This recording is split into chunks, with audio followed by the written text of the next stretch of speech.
warahmatullahi wabarakatuh. Saya Nurin Mastura binti Abdul Razak bersama rakan seperjuangan saya, Nurul Amira binti Tusiran.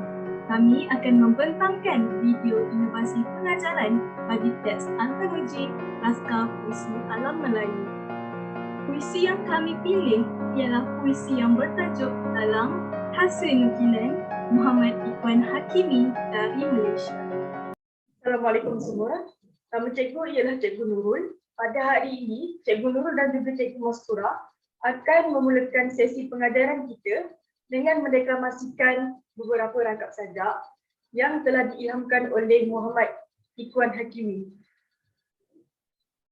Tajuk sajak kita pada hari ini ialah Lalang. Kebuntuan membusut akar fikir. Jika subur digelar pepatah, mengapa aku yang dibanding? Aku ada bunga, bertebaran menerus mandiri.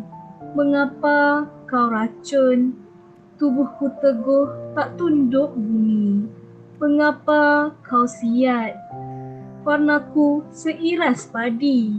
Mengapa kau bakar, oh lupa dia berbuah rezeki? Cukuplah di madat, meninggi tidak bermakna angkuh, runduk melindung helah. Sekian, itu sahaja daripada kami. Terima kasih. Betul tadi, Cikgu Mastura dan juga Cikgu Nurul sudah pun mendeklamasikan sajak untuk murid-murid kan. Kali ini, kami akan teruskan sesi pengajaran dan pembelajaran kami pada hari ini dengan mengupas apakah maksud yang terdapat di dalam setiap rangkap sajak lalang ini. Kemudian kami juga akan mengajarkan anda semua apakah tema, persoalan, nilai dan juga pengajaran yang terdapat di dalam sajak lalang. Pada hari ini, Cikgu Nurul akan mengajar anda semua apakah maksud yang terdapat di dalam sajak. Rangkap pertama sebenarnya membawa maksud bahawa penyajak ini terfikir mengapakah pada zaman ini terlalu ramai masyarakat ataupun manusia yang seringkali membeza-bezakan atau membanding pencapaian orang lain dengan masyarakat sekeliling ataupun kejayaan seseorang itu dengan orang lain. Pada rangkap kedua pula, penyajak telah menggunakan lalang untuk melambangkan dirinya. Penyajak berasa masyarakat ini seringkali menyisirkan dirinya sama seperti lalang. Selain itu, penyajak juga bertegas bahawa dirinya masih mempunyai nilai sebagai seorang manusia. Tetapi masih juga masyarakat ni tak pandang pun diri penyajak ni dan hanya memilih padi yang mungkin dilambangkan sebagai golongan atasan. Hanya kerana padi ni mengeluarkan hasil ataupun mendatangkan kebaikan kepada orang lain, manakala lalang ni langsung dianggap sebagai sesuatu makhluk Tuhan yang tidak berguna. Akhir sekali, rangkap ketiga, penyajak berasa cukuplah dirinya ditindas dan dia nekat untuk bangkit bagi mengembalikan maruah diri. Seterusnya, kita akan bergerak kepada tema. Pada pandangan murid-murid, apa tema yang terdapat dalam sajak lalang ini? Tak tahu tak? Kalau tak tahu dan nak tahu, mari kita bincang sama-sama.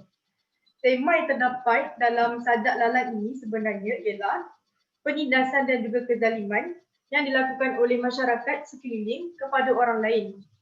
Buktinya penyajak dalam sajak beliau ini, beliau telah menggunakan perlambangan lalang yang seringkali diracun, disiat dan juga dibakar oleh manusia hanya kerana lalang tersebut mungkin tidak mendatangkan hasil sama seperti tanaman padi. Itulah yang terdapat tema yang terdapat di dalam sajak lalang ini. Kemudian kita bergerak kepada persoalan. Setiap sajak ataupun karya sastra yang telah ditulis mesti mempunyai persoalan ataupun idea, persoalan ataupun permasalahan yang boleh kita keluarkan daripada rangkap-rangkap sajak tersebut. Persoalan yang pertama ialah berkenaan masyarakat yang bersifat prejudis dan bias ketika bersosial bersama orang lain. Persoalan yang kedua adalah tentang masyarakat yang menyedari kepentingan mereka untuk membela diri daripada ditindas oleh orang lain seperti apa yang cikgu telah sebut sebentar tadi. Persoalan yang ketiga adalah berkaitan dengan masyarakat yang gemar membandingkan kejayaan atau keberhasilan seseorang dengan orang yang terdekat di sekeliling mereka. Manakala persoalan yang terakhir ialah persoalan berkenaan masyarakat yang seringkali membeza-bezakan layanan mereka terhadap orang lain mengikut status, pencapaian dan kuasa yang dimiliki oleh orang tersebut. Sekian, cikgu serahkan sesi pengajaran cikgu kepada Cikgu Mastura. Sekarang saya akan menyambung pengajaran pada hari ini dengan nilai murni yang terdapat dalam puisi lalang. Nilai murni yang pertama ialah nilai hormat menghormati. Contohnya, dalam puisi lalang ini, masyarakat tidak seharusnya melayan orang lain dengan sikap acuh tidak acuh sahaja. Sebaliknya, masyarakat perlulah memberi layanan yang baik kepada semua golongan masyarakat dengan tidak bersikap pilih kasih ataupun bias. Apabila semua masyarakat dianggap sama, barulah nilai saling menghormati dapat diwujudkan dalam diri setiap anggota masyarakat. Yang seterusnya adalah nilai keadilan. Bagi nilai keadilan ini, masyarakat tidak sewajarnya membeza-bezakan layanan mereka terhadap orang sekeliling. Sepatutnya mereka hendaklah melayan semua golongan masyarakat secara adil dan saksama. Mereka perlu melayan tanpa mengira latar belakang, status ataupun pengaruh ataupun berdasarkan kuasa. Dan nilai yang terakhir yang terdapat dalam puisi lalang ini ialah nilai kasih sayang. Dalam puisi sayang ini, di mana contohnya dapat kita lihat apabila masyarakat tidak sepatutnya membenci antara satu sama lain. Masyarakat tidak sepatutnya memandang rendah pada golongan yang lebih bawah daripada mereka. Mereka dikehendaki untuk menyemai sifat kasih sayang dalam diri masing-masing dengan menyantuni golongan bawahan yang tidak senasib dengan mereka.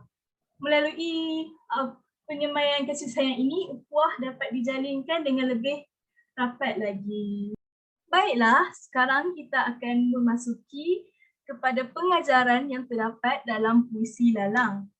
Terdapat 4 pengajaran dalam puisi lalang ini. Yang pertama, kita hendaklah bersikap adil dan saksama ketika bergaul ataupun bersosial dengan masyarakat sesekeliling. Hal ini adalah supaya tidak timbul salah faham yang boleh merosakkan hubungan baik sesama masyarakat. Pengajaran yang kedua pula, kita sepatutnya menyantuni dan saling membantu golongan masyarakat yang lebih rendah.